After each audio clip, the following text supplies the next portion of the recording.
Hi, friends. Welcome to What You Played. This is a show where I talk about the games that you played recently. If you missed it, I do a Ruel's wrap up every month, and you can click on the show notes below to find the link to that. But I've already talked about what I played recently. Let's talk about what you played recently.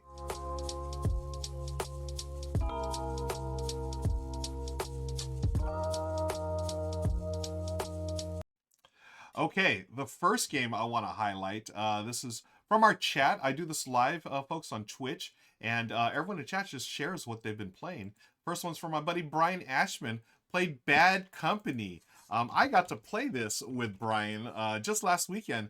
This is from we played at PAX Unplugged. Thanks to our buddy the Sea Otter, who brought his copy. And I had so I had heard about this game and I talked about it a little bit, but I didn't know how fun this game was. As far as they basically take space base, it's very much like space base, and you got dice rolling, but it's got this fun little like theme where everyone's like baddies and you're trying to outrun the cops, so it's got this like spatial element to it where it's like, oh no, I've got to be ahead of the cop or else I can't score. And then the space base part of it comes in with dice, where one player rolls dice, they get both results, I believe, and then everyone else gets a one or the other. And you got ways to build up your, your baddies, tableau building.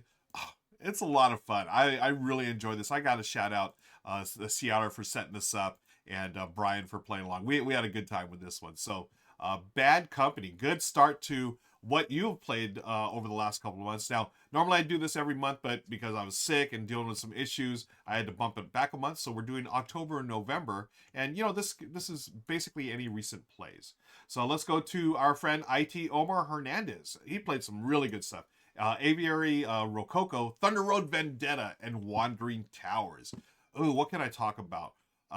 Let's go with Wandering Towers, because I want to know what your experience with Wandering Towers was, folks. My buddy Daryl got a copy. It was all the rage at Gen Con, and I don't know why it fell flat for us. Maybe I have a feeling it's because it was a two-player game.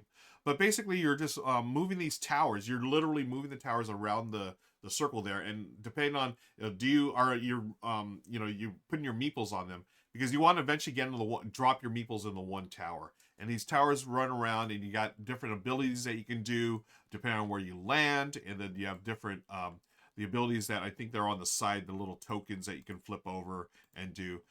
It's a clever game. Oh, great photos. Who took this one? Okay, I have no idea. Someone in German. But very cool components. This is a game I need to play again a different player count.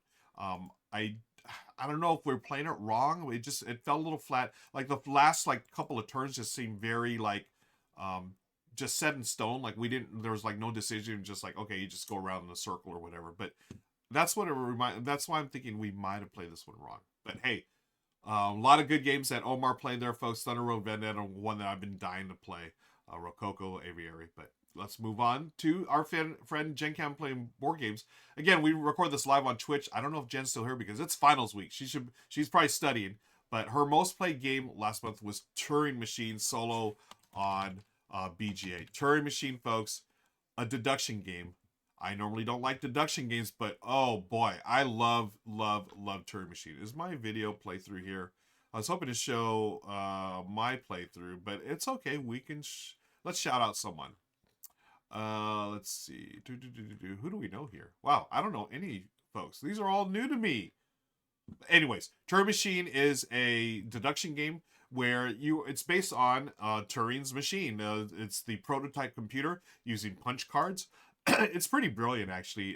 It really simulates this. Hey, what 3-digit code are you trying to figure out? And or 4-digit? I think it's is it up to 5 digits? I forget. But you have these little yes or no questions that'll give you the clues, and it always feels like magic to me. It's like, how does this know? But there's a way. You just this is the French version, but you just have a little sheet that you're marking off, and you will eventually, hopefully through the powers of deduction, figure out what that code is. It's a terrific solo game. They actually have daily solo challenges that you can do, puzzles that you can do. Oh man, I played this a ton when it came out, and just seeing it again, I may have to play it again. And I knew it was on BGA, but I haven't played. I don't think I've played on BGA yet. So let's yeah, folks, play Turing Machine. It's terrific. Let's move on to our friend Linnea. She has played. Artisan of Splendid Vale was the game. Oh, spent the most time with So Cute and Fun. When playing from the couch, very nice. Oh man, I started this show with my friend Julie, Kawaii Ju Plays, and we were gonna go through Artisan of Splendid Vale. I feel terrible because again, I had a lot of things go on, and we had to basically put the show on hold. And I haven't spoken to Julie in a while. I need to. That's on me. I need to give her a call and say, hey, let's get this show going back on the road because this is a Nikki Valens game, a campaign legacy narrative game. Beautiful components, beautiful story. You have the very a lot of people know familiar with this mechanism now, where you have the spiral bound notebook that is basically your player board, and it's or your game board, and it changes every round. You have different missions. The narrative in this is super strong. It's basically like a choose your own adventure, but with gaming elements to it. And look at this art; it's beautiful, and like the very coolest characters I think in all of board games. Just such a diverse cast of characters. I mean, I was literally nearly in tears when I saw the character I chose was a person of color that had glasses. Like you never see adventurers wear glasses, and like it just made me flash back to 12-year-old Ruel. I would have freaked out. I saw this. Oh my gosh, that's me right there. Absolutely love it. Yes, and we're recording this live, folks. So Linnea says, I love the choose your own adventure feel reading the books, Terry. Yes. So everyone in the game gets their own book for their character, and you read along, and it'll direct, like, hey, okay, so and so reads this part, blah, blah, blah. Oh, it's fantastic. I had played a prototype of this, did a sponsor playthrough with Michelle, and we enjoyed it. And then Julie got the finished edition. It's beautiful, and we had just started it, so we need to dive back into it. So great call, Linnea. Thank you for sharing that. Let's go to our friend Imagine Eric, who played. Been loving smaller card games recently. Sea Salt and Paper, Nana, Fuji Flush, and Cat in the Box. Nice play, quick to set up. Games during the hectic holiday season. That's a great point. During the holidays, we all have tons of stuff that we got. Oh, let me get my fingers in the right place here. Got tons of stuff going on. So these type of games, Sea Salt and Paper especially, very quick to set up. And I love the origami artwork in this. I think it's brilliant. I would love to see more publishers use this type of art. It just looks so cool, right? Origami. Fuji Flush. Oh, I haven't played Fuji Flush in a while. Fuji Flush. Is that yeah? About 5 years ago. No, that's even longer than that. Oh, that's been 6, 7 years ago. Okay, Friedman freeze game. You're trying to get rid of cards, right? And then certain cards, number 2 through 20. 20, the higher numbers are rarer, and then if you play the same cards together, they are added. Yep, first player to get rid of all the cards wins. Fun little game. I have not played this in a while. I've only played it twice. I know it's with my buddy Jeff, local gaming buddy. I need to play that again. Cat in the Box, that's a terrific trick-taking game that was all the rage last year at Gen Con. And of course, I'm talking about Nana. If you have not heard about Nana, folks, go check out my Ruel's wrap-up because I rave about the game. I've raved about it on a couple of channels. All right, let's go to my buddy Corthane. Says it's been a couple of cozy couple of months playing a ton of old games. I love that. Though we did get a couple of new games these last 2 months. We got Ghost Love Candy 2, terrific game. Ticket to Ride Ghostly Train, Dice Throne, Santa vs. Krampus, and Bag of Chips to the table for the first time. I really need to try a Bag of Chips. That's the one that looks like Doritos, right? I mean, you had me there. Let's Bag of Chips.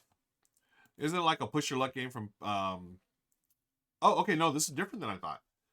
Or was it okay? I thought it was the one. What was the one that looked like? Oh, it was Nacho Pile or something. That is one thing. Okay, this is something I had never heard of this game. Okay, Bag of Chips, gamble on which chips are coming out of the bag. You had me at gamble, and you had me at, that's like a push your luck game. Yep, right there. Party game. Oh, okay. Do they look like chips? Let's see. They look chip-ish. I love the look of the bag. Is it literally a bag that comes in, or is that? It looks like it. Oh, reseal. Okay, yeah. Oh, look at that. They are sort of like chips. They sort of funky looking pieces. Yep, I'm in. I'm getting this. Bag of chips. Gotta try it. Linnea says the brothers. Okay, if you know what, Nick and Mike have good taste in games, so I definitely need to check out Bag and Chips. All right, let's move on. We're just talking about our buddy Seatter.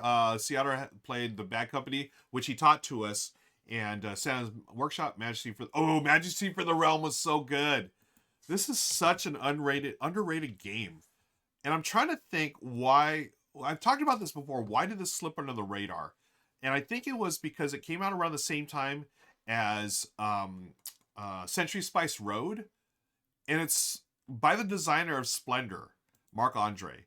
And my buddy Daryl and I, we always joke around because Daryl loves this game. We always joke around that this game, Marc Andre, because remember when Century Spice Road came out and people were like, "Oh, this is a Splendor killer." We always joke around that Marc Andre said, "Okay, hold my beer," and he said, "I'm gonna take Century Spice Road and make it better than what y'all did," and I think he did in Majesty for the Realm. If is this still in print?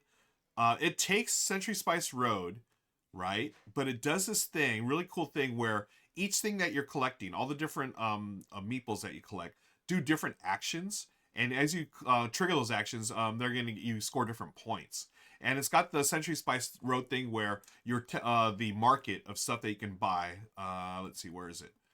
Right there, you can place meeples. So as those meeples get placed, any cards that you pick up with meeples, they go into your supply, and you can use those later on. I think it's fantastic. You should really check this out if you haven't, folks. It's so much fun.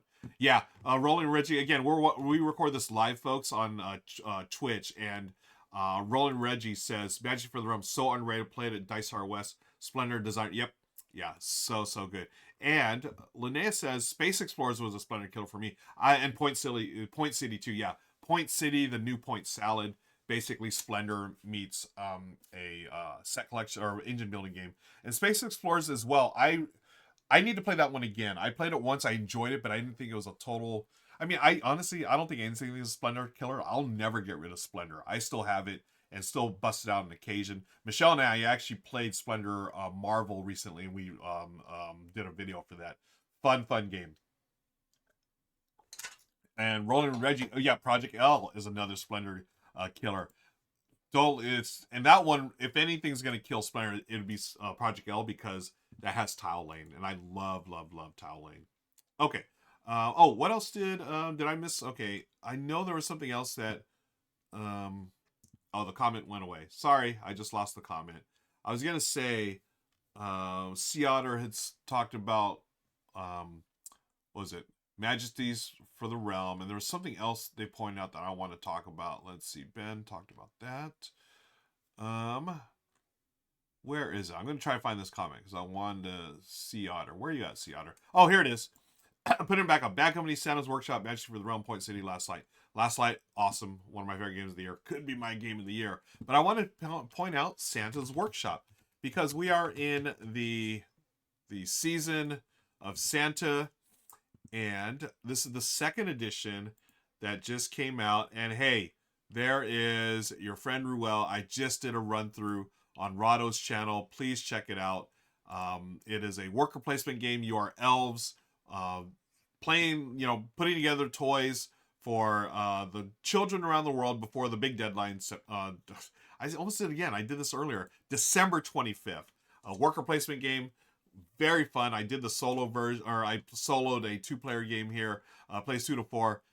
There's an advanced side. There's a basic side. Basic side, or standard rules, I think it's a fun, light game, but I think most of y'all will enjoy the advanced rules. It's a terrific worker placement game. For me, the most thematic Christmas game I have in my collection. Okay, let's continue. Bing played Dixit, not counted. Okay, so besides the stuff that Bing played on BGA, they also played a Dixit. And Dixit, man, I have not. This is another game I haven't played in a while. When's the last time I played this? It's funny. It says I played it twice. No, I just don't, because with Dixit, I feel like every time I play it, it's always multiple games, and I don't always track them. But yeah, if you haven't played Dixit, there's some of the cards here. You're trying to get people to guess which cards you're talking about. But you don't want everyone to guess, because you want just the right number of people to get the most points scored. So you're giving these clues like what, and it's always that fun, like what is this person talking about? I don't see how this piece of art can relate to this clue, but that's the fun of the game. So definitely check that out if you haven't already. Dixit, a classic. Let's move on to James. Cribbage, Castle Burgundy, Sagani, Animal Upon Animal, Dino Edition. Just one. Azul, Starry Night Skies, Solo, New Bear. Oh, hey, James is always, and James is one of our moderators along with Linnea for the Discord channel. And James does this really cool thing. He's done a couple of solo variants on BGG, folks. So Starry Night Sky, terrific game from Emma Larkins. Daryl and I played this. We got a couple of things wrong, I remember, scoring wise, but the game itself is really cool. You are looking up at the Starry Night Sky, and you are trying to collect the different stars and whatnot, and all the constellations here. Very cool. You're reaching into the bag and grabbing, what was it, like the piece of, man, I'm looking at this like, I don't remember how to play this. Has it been that long? Yeah, I remember there's certain goals you're trying to do, and you're trying to get your telescope, so you're moving. It's almost like a route building, right? You're trying to move along there to connect, and I do remember that I was really enjoying this. And now that James is talking about his solo variant that he's working on, he will post that, folks, in our Discord. If you're not part of our Discord, check the links below. And for those of you live, I'm going to drop our Discord channel there. Check that out, because James, please share your variant, because I want to relearn how to play this game, because I remember enjoying it. So that is from James. Let's move on to our next gamer friend. Gamer Mama. Games Mama, thank you for joining us. Nucleum, Darwin's Journey, Broken and Beautiful, First in Flight. Oh boy, some good stuff here. Nucleum, I need to play ASAP because it's on my shelf of shame. Let's see, there's Rahdo. He was talking about how heavy it was. I've heard things, people say that it was very similar to Brass Birmingham, which I really enjoy. And it's got, route building and resource management and trying to, I don't know. I always joke about this. Do I have to remember what beer does in this game like I do for Brass Birmingham? Because I always forget. Does beer teleport, or do I have to have it, connected like coal? Nucleum, I can't wait to try this. I believe there is a David Turchi designed solo variant in there. Correct me if I'm wrong. But I'm going to check that out. Oh, okay, good. AJ Gamer enjoyed Nucleum. Very cool to hear. So that's going to be on my list probably during the holidays. I've got Nucleum. I've got Barcelona. Those are the two that are top of my list right now to play during our Christmas or holiday break. Moving right along. Ben. All right, Ben. Always good to see what Ben plays. Ben's got 1942 USS Yorktown, The White Castle, King Domino, Force Shuffle, Star Trek Missions, and a bunch of Button Shy. Yeah, Royal Limited, Skull Select, Championship Track and Field, and Spaceship. You had me at Button Shy, Ben. I would love. I think I just need to buy every single Button Shy game there is. Right? I feel like it's like Oink games. They're just so collectible and so good. I love the small form factor. But let's talk about the White Castle. I finally got to learn this thanks to my buddy Dwayne at PAX Unplugged. Now, Dwayne and I sat with Omar and, oh my gosh, who was the fourth player? I'm so sorry, I forgot who it was. Omar, Dwayne, and someone else. I'm totally blanking right now. But, hey, I have this game. I'm going to add it to the collection. I own it. Save. All right. Dwayne taught it. Now, I only got to play one round. This game is so super tight. You only have like 3 rounds, 3 turns each. It's literally a 9-turn game. So I played one round, and I got the gist of it. This is from the designers of Red Cathedral. I am really excited to solo this game. How Dwayne taught it was just, he was very clear on things. I have a good gist of it. I will have to relearn the rules, but you have these dice. You're going to be using the ones on the ends and figuring out where to place them and how to use them in the most efficient way possible, because you only have 9 turns the whole game. I love that. And it's a super tight game. The White Castle, if you haven't already, check it out. It's from DeVere. AJ Gamer says White Castle is amazing. Lots of decisions to make and doesn't take 2+ hours. And that's what I love about these type of games, right? Red Cathedral is the same way. It's very classic Euro, but you don't have to take 2, 3, 4 hours to play them. Knock them out in an hour, hour and a half. And I love games like that. Give me all those decisions without all the bloated times. All right, let's get going here to Reggie. Roland Reggie played some Force Shuffle. Yes. Fantastic game. I believe I'm doing a run through this for this real soon on Rahdo's channel. I've really enjoyed this. I played a couple times with BGA. I prefer the in real life version just because I don't know what it is. It's better for my mind to see all my cards in my hand and see them on my tableau rather than a screen. There's a lot of things going on here. It's a very simple game. Either take cards or play cards. That's it. You're going to play cards out of your hand by spending cards from your hand. I love that. I've always loved that about these type of games where I want to play this card, but I've got to get rid of cards to play it. And you're doing all kinds of different set collection with the trees, the animals, the plants, whatnot. And each card, you are placing cards, you're tucking them underneath on the sides, the top, or the bottom. Oh, yes. And as Ben notes, this is so true from my playthroughs of the game. It's so satisfying to string together all the moves and actually accomplish things. Yes, because there's a lot of times, especially early on, you're like, okay, I can play one thing here, boom.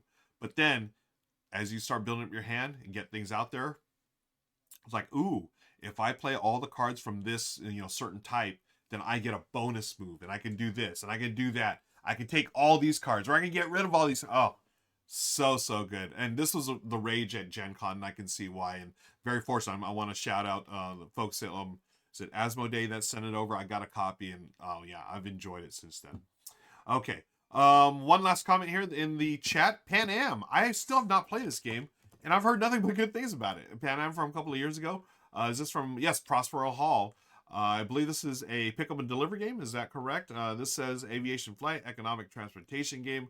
I love the theme. It's that old school Pan Am, the long defunct airline of my youth. I remember. I don't think I've ever have I flown. No, if I did, I was a baby.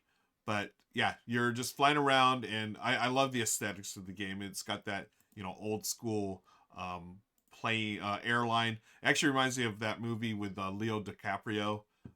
Catch Me If You Can, just that old that scene where he's pretends to be a pilot for Pan Am. But yeah, yes, I agree. Just Bing talking about Forest Shuffle, very good, such great art. Yeah, that's it, folks. That's all the comments I have here.